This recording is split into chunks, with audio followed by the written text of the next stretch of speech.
Going live, you're live. What's up, everyone? Aaron Nagler here with Cheesehead TV, coming to you live from Live X here in Manhattan. The Packers are 7-1. Pinch yourselves. It's real. It's happening. John, thanks for jumping in the chat. Hello to everybody jumping in the chat. Nags, hope your day is going well. My day is going well. Thanks for asking. Matt LaFleur speaking a little bit ago, and not offering up a whole lot, but sounds like the one kind of headline out of there health-wise is Brian Bulaga. He doesn't foresee it being an issue dealing with the hand going into next week's game out in LA facing the Chargers. Outside of that, not a whole lot of news, as he is wont to do on a Monday, but it's a good time to be a Packers fan, no doubt about it. You look snazzy. I guess, yeah, just a little something. We had an event here in the studio today, so I wanted to look halfway decent for the folks outside the building coming in. Nagler, is there any way for me to listen to radio commentary when I'm all the way in Oregon? Andy, yes. When you want, after the game, make sure you're on the iHeartRadio app. Find 97.3 The Game in Milwaukee, and you can listen live. I've got to talk to them about getting the audio up on their website afterwards, because I've been waiting all day and it's still not up. Usually I'm able to post it on Cheesehead TV the day after the game. I'm sure it's the fact that it was a night game, very late, prime time, etc. probably played into that a little bit. But usually most weeks I'll have the audio up for replay on the website sometime during the day. Defense, ? Says Tony, scaring me giving up those yards and points. Yeah, that was one thing LaFleur did address in regards to way too many explosive plays, continuously a problem in Green Bay. Now, that said, you got to look at who they were playing yesterday. Sorry, guys. There's no doubt that they were up against a lot of speed, a lot of playmaking ability. And yeah, it burned them a couple times. But again, as has been their MO, while they are giving up some explosive plays, they also do a really good job of clamping down in the red zone. I understand the idea of, okay, it's all right if we're giving up big chunks of yardage as long as we're limiting their scoring. But I'm with you. It does kind of give you a bad feeling about it. Well, it's only a matter of time until they face, say, an elite quarterback like Phillip Rivers next week, who is able to slice and dice them for points. But at the moment, they have done a really good job of bending but not breaking. And, week to week, it's kind of the same theme. So at this point, it's kind of their identity. They do feed off turnovers a little bit, and they do clamp down in the red zone. And those are the two positives that you just got to hope remain the case for the rest of the season. Let's see. Andy Reid showed how good. So many people jumping in here. Sorry, guys. Andy Reid showed how good of a play designer caller he is this weekend. Nick, yeah, if you didn't know, now you know. That guy is amazing. He is now, I believe, 3-2 in the 5 games where he has coached in Kansas City without his preferred starting quarterback. Aaron Jones, that is all. David, thank you for the super chat. Russell, thank you for the super chat. You said Aaron wasn't seeing the field. Could you elaborate? Appreciate everything you do. Russell, yeah, I mentioned that on Twitter a little bit ago. The book on Aaron Rodgers used to be "Don't ever blitz him because he will slice and dice you with his quick release and finding his outlets." There were a number of times last night where the Chiefs came after him with pressure and he didn't see his outlet and or threw the ball away or even rolled into pressure at one point. And while he was doing that, he had outlets really quickly off the line that he either missed or ignored. One, I think, was highlighted on the broadcast where he has Mercedes Lewis screaming wide open over the middle. If he just rises and fires, it's a touchdown. The other one was the Danny Vitale angle route where they send pressure, and yes, there's pressure up the middle, but all he has to do is stand there, deliver a strike, and Vitale's off to the races for a huge gain. Instead, he almost rolls into the blitz and then throws it away over Kumro's head. Just moments like that where normally those are plays that Rodgers would make in his sleep. And for whatever reason, he was a little off last night when it came to recognizing things. And, some of that's a credit to Steve Spagnuolo, who did a really nice job as far as designing a game plan. But ultimately, Matt LaFleur and Aaron Rodgers both, LaFleur calls most of the plays. Rodgers handles a lot of the 2-minute stuff. I thought they did a really good job of taking advantage of what the Chiefs ended up giving them. And hey, he's not going to be Superman every night, and that's what's so great about this team is that he doesn't have to be. What about Alex Light? He looked pretty good, to be honest. Jacob, I thought he held up okay, especially considering the fact that he had to play both sides. He had to come in for Bakhtiari at one point, and then he came in for Balaga late. And I thought he held up well. I'm with you. Is he a world beater? Is he a frontline player? No, but he's the exact type of role player that you need to have step up in a spot like that. I mean, that's a really tough place to play. If you didn't notice, Balaga probably had his toughest outing of the entire season last night. Kansas City is no joke. They've got some talent, and that is a really, really tough place to play. It has been a house of horrors for the Packers historically, and I thought Light stepped in a really tough situation and held up admirably. On the crazy Williams TD, why go empty backfield on 3rd and 1? Why not, Mark? Because you've got all-world Aaron Rodgers. I don't hate that.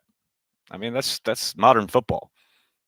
Mostly, too, because you like the idea of putting the ball in Aaron Rodgers' hands. I don't hate it. I mean, and don't forget, when you see those kind of calls and you see that, formations or personnel, etc., they have reams of information that lead to them, going with certain calls or certain personnel groupings or certain formations, much more so than you and I have. So, it's not something I tend to try to nitpick on too much. I mean, there are certain concepts and things that I'm not a fan of, like, say, the goal line fade. But for the most part, 3rd and 1 empty, go for it. Make it happen.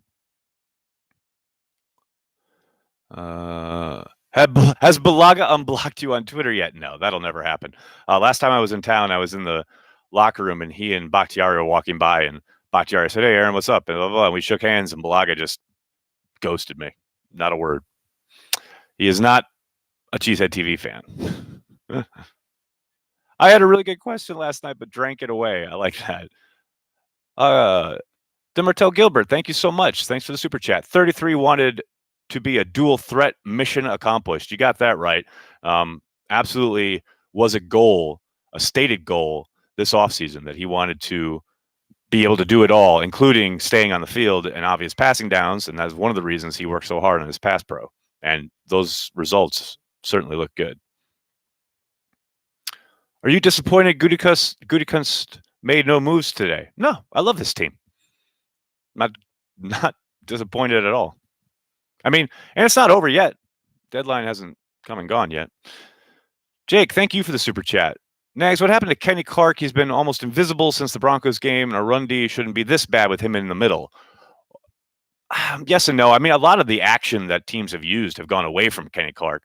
So in that regard, it's not like they're running over him. It's not like they're running through him. They're running away from him, which kind of tells you how good he is. Now, has he played up to his capabilities? Probably not. But you got to remember, he is dealing with 2 separate injuries and still playing at a decent level. So he's certainly not playing at the level we saw last season. But you got to remember, he is playing injured. There's no doubt about that. Uncultured Barbarian, thanks for the super chat. How insane is Corey going to be on Wednesday? I don't know. I just feel like he's going to keep ramping it up and up and up and up as they keep winning. So be prepared. Why doesn't Balaga like you? Probably because I pointed out that he struggles with speed off the edge mostly in dome stadiums. Which is something I put out on Twitter. I can literally only think that's the only thing negative I ever said about the guy. I mean, I've literally gone to war with people about how he's one of the best tackles in the league. And I just pointed out that was a particular weakness of his. And then a little while later, I was blocked. So, whatever. Is Pettin holding back? I don't see elaborate pass rushes like versus the Bears. Yes and no. I mean, part of that last night is because he's going against Andy Reid, and he knows Reid's going to have all sorts of bells and whistles and misdirections and things like someone was saying earlier. He's just an excellent play caller. So you don't want to get too elaborate. The other thing is you got to get teams in 3rd and long. They got in there a couple times to get a 3rd 12 plus, but a lot of times you want to get in those situations where you can really get exotic and send the house and or make the quarterback second guess himself. But against an Andy Reid coach team and a designed offense by Reid, you don't want to get too crazy. It can be frustrating at times to see him just rushing forward and dropping the back end into his zone. But that's the other thing. You got to deal with their speed. So, while I think you'll see more exotics as the year goes on, I wouldn't categorize it as holding it back so much as playing the particular opponent, um, week by week. Stephanie, thank you so much for the super chat. Do you think the Packers will extend Jones eventually? Maybe this offseason. But they got a lot of mouths to feed. So we'll see. Number one being Kenny Clark. But I think I'll be surprised if he is not locked up to a second contract at some point.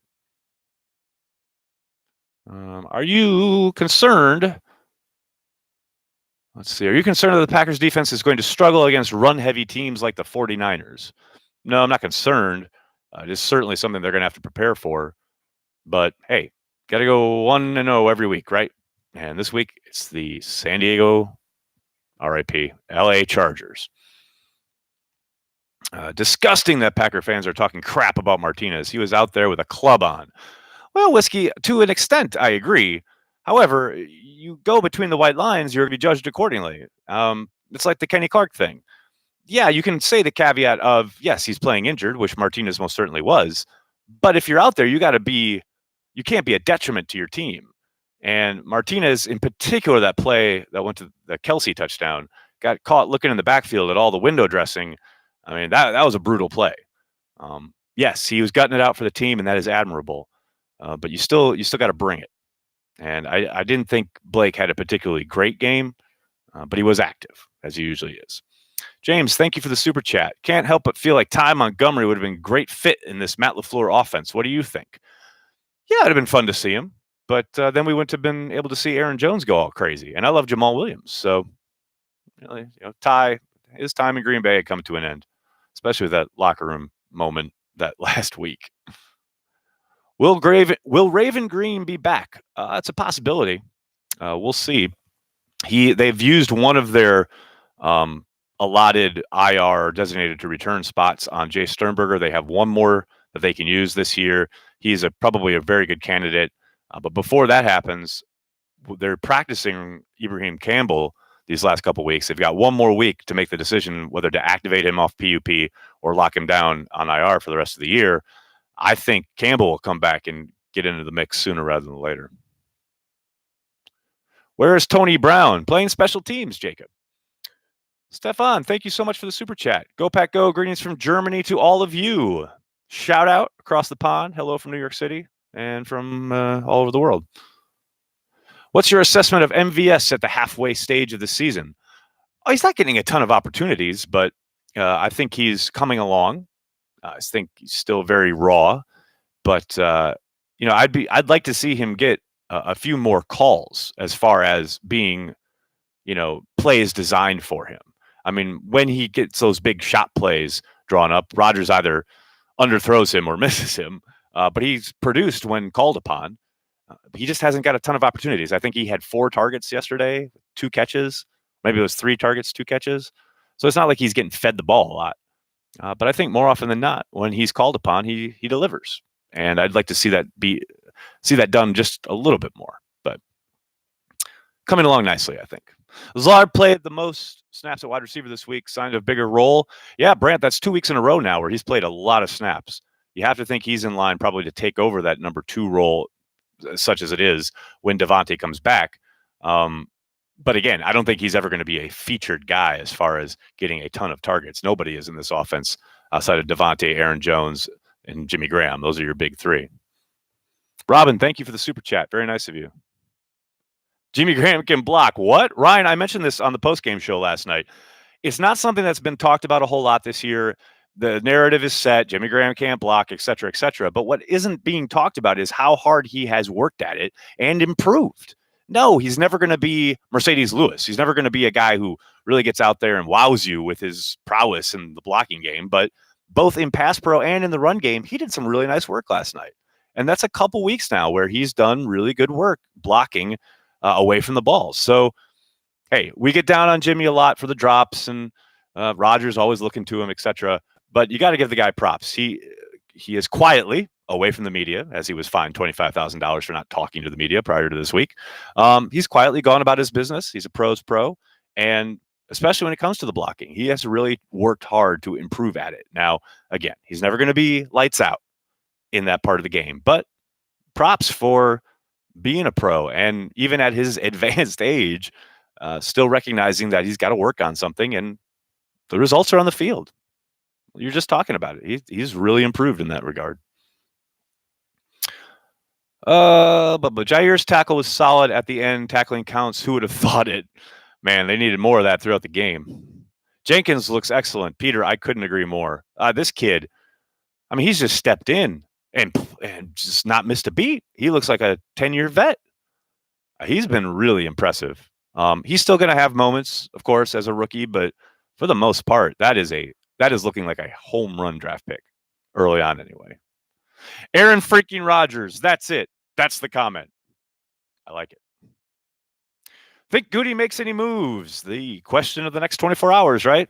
I tend to doubt it, but you never know. I know Jay Glazer reported that they're looking at wide receiver help, making those calls. Got to think Robbie Anderson's probably one of the targets. But who knows? We'll see.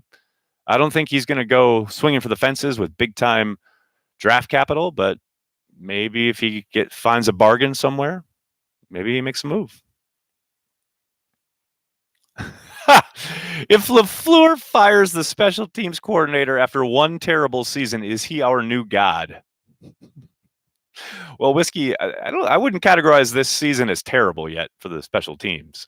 Let's just chill on that. We've seen much worse, namely last year. I mean, for as non-dynamic as the return game has been, J.K. Scott had been killing it prior to last night. A little off, though. Came to the old JK-47. But the nice thing that has turned around for the special teams is the lack of penalties. They used to be a penalty machine. Every single moment the special teams were on the field, it seemed under Zook, they would be drawing some kind of foul. But now those have mostly disappeared, and that's a good thing. That's progress. As I said all offseason, if they're just competent, that's improvement. And to me, they're barely competent this year. Jake, thanks so much for the super chat. Get Jakeem Grant for the return game. Cut Shep. Well, Shep had another bad mistake yesterday, letting that ball bounce down to the 2. But I think Jakeem, did I see he got moved today? I might have missed it. How do we fix the run defense? Play better up front. Better technique. It's no different than what they needed to do heading into the Raiders game. And for the most part, they shored it up. They just need to play better up front. It's not like you're going to suddenly switch your scheme or bring in the cavalry, so to speak. They've got the horses to do it. They just need to play better. Do I think the Bears are going to get a kicker? I hope so, just for the memes. Dante Pettis from the 49ers would be a nice trade target. Yeah, he's had a kind of not a rough start, but kind of a slow start in his NFL career, maybe a change of scenery. I saw that report saying he might be available now that they went and got Emmanuel Sanders out there in San Francisco. So we'll see. I mean, he would bring some explosiveness to the wide receiving group. There's no doubt about it. Did Oren Burks get any snaps? No, I don't believe he did. Curious. And I think BJ Goodson had like 3 or 4 only. Guys, so many questions here. You guys are amazing. It appeared Rodgers had MVS on that flea flicker if he would have stepped up in the pocket after getting the pitch from Williams rather than drifting back. Yeah, it's possible. The one thing that bugged me about that was just if they didn't let it develop long enough as the run portion of it. The whole idea is to suck up the linebackers, get the safeties to bite because it looks like a run. But when you hand it off and then immediately turn around and toss it back to Rodgers, you're not fooling anybody. So, the pocket manipulation maybe would have helped, but I just thought the design wasn't great. That's just me. Can Josh Gordon be our 2019 Andre Rison? That'd be pretty crazy, but I would be very, very, very, very surprised if Brian Gutekunst brought Josh Gordon into the locker room. Just doesn't seem like a very Gutekunst kind of move, but I've been surprised before. I could be surprised again.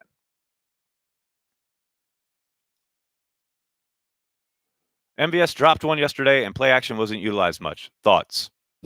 Well, as LaFleur said, they didn't really get the run game going until that final drive, so it's hard to really work your play action game too much. But it just wasn't in the cards as far as how they thought it was, the best way to go about trying to beat that defense. And as far as MVS had a drop, so what? He also had a catch for a first down. Sometimes guys drop it. Davante Adams had a lot of drops his second year too. He turned out all right. McCarthy, that's what it's like. I love touchdown Jesus. I do too. It was kind of funny that he has 2 catches in the first drive and then never caught another ball the rest of the night. Let's see. If the Pack does trade for a wide receiver, who on the current roster is the odd man out besides Ryan Grant when Adams returns? Ryan Grant. He'll probably get cut. Maybe Shepard. Sullivan is really improving. Is he the next Tramon Williams undrafted gem? Woo, that's a big jump. He's certainly showed out, though, these last couple of weeks. He had that big third down breakup to Travis Kelce to force a punt, which essentially salted the game away after the Packers drove out from under their goal line there. But yeah, he has played much better from scrimmage here in the regular season than I saw either in camp or in preseason. Absolutely promising, very promising start. I think there's a long way to go, though, before we start comparing him to Tramon Williams. Why didn't they trade for Leonard Williams? Because they didn't want to give up 2 draft picks for a guy who's been severely underwhelming given where he was drafted and his physical abilities. That would be my guess. How bad is Balaga's injury? Mike, sure, the way LaFleur talked about it sounds like there's no question he'll play next week. So we'll see. We'll see what Brian has to say about that when the locker room is open on Wednesday. Not letting Hill beat us over the top was huge. That doesn't happen to Hill much. Great game plan, keeping everyone short. Trent, that was the thing. It was frustrating to watch in the moment, but you're absolutely right as far as playing that kind of 2-shell zone, at least on the top, and keeping everything in front of them. Yeah, you're going to give up some stuff, but you don't want to be susceptible to that huge play. There was one play where King, I believe it. I think Collinsworth mentions it on the broadcast where he says it's like the one time they played single high safety, and Kevin King is like 20 yards off, and he's just backpedaling from the moment the ball is snapped. He's like, I'm not getting beat deep. And Hill did catch the ball for a first down, but for the most part, they did do a good job of keeping Hill somewhat contained. Not too. They had the one deep shot that Adrian Amos broke up with the perfect arrival right as the ball got there. Will Davante play next week, do I think? It sounds like it's trending that way. I still think he's a week away. That's just my guess. I've said the entire time I thought the Panthers game was the target. We'll see. It'd be a nice addition. Be nice to get him back. I tend to believe, though, they'll bring him back at Lambeau rather than on the road. Gary had a great rep. I thought almost sacking more. He had some nice stuff last night. On Za'Darius' first sack, actually, he does a great job of bull rushing the tackle.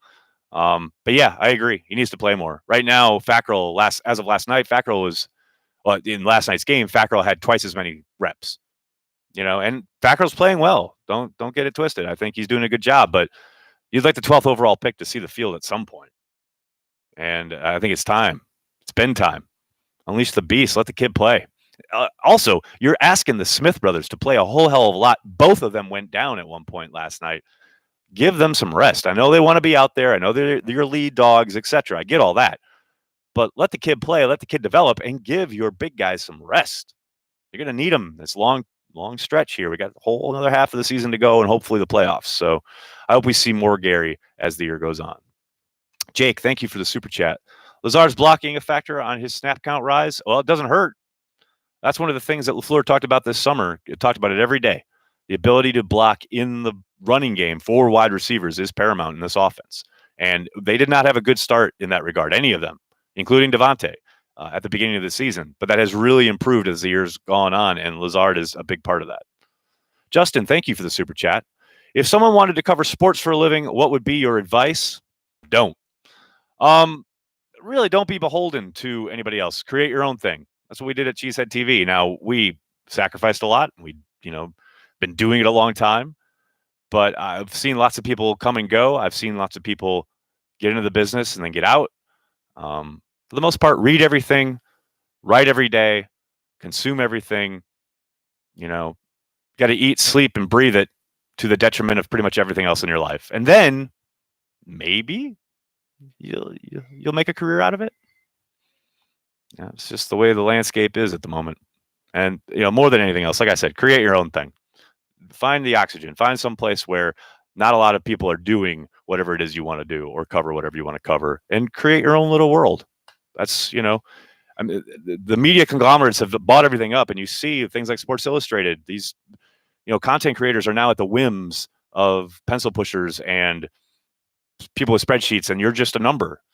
All the newspapers are owned by like two conglomerates. That's why people gravitate to something like Barstool, because people are just making content, but ultimately they're kind of bought and paid for too. They've got fundraising that they got to do eventually. Be your own boss, do your own thing, create your own thing, and you do that by sticking your head down and just doing the work every single day. Chad, thanks for the super chat. Analytics wonks claim Rodgers not elite yesterday. Well, yes and no. I don't think that's what they were saying. I saw the one PFF guy saying that he wasn't quite as good as maybe some were suggesting, and he did have some rough throws, some rough reads, and that's okay to say. I don't think that was terrible. It was kind of funny though.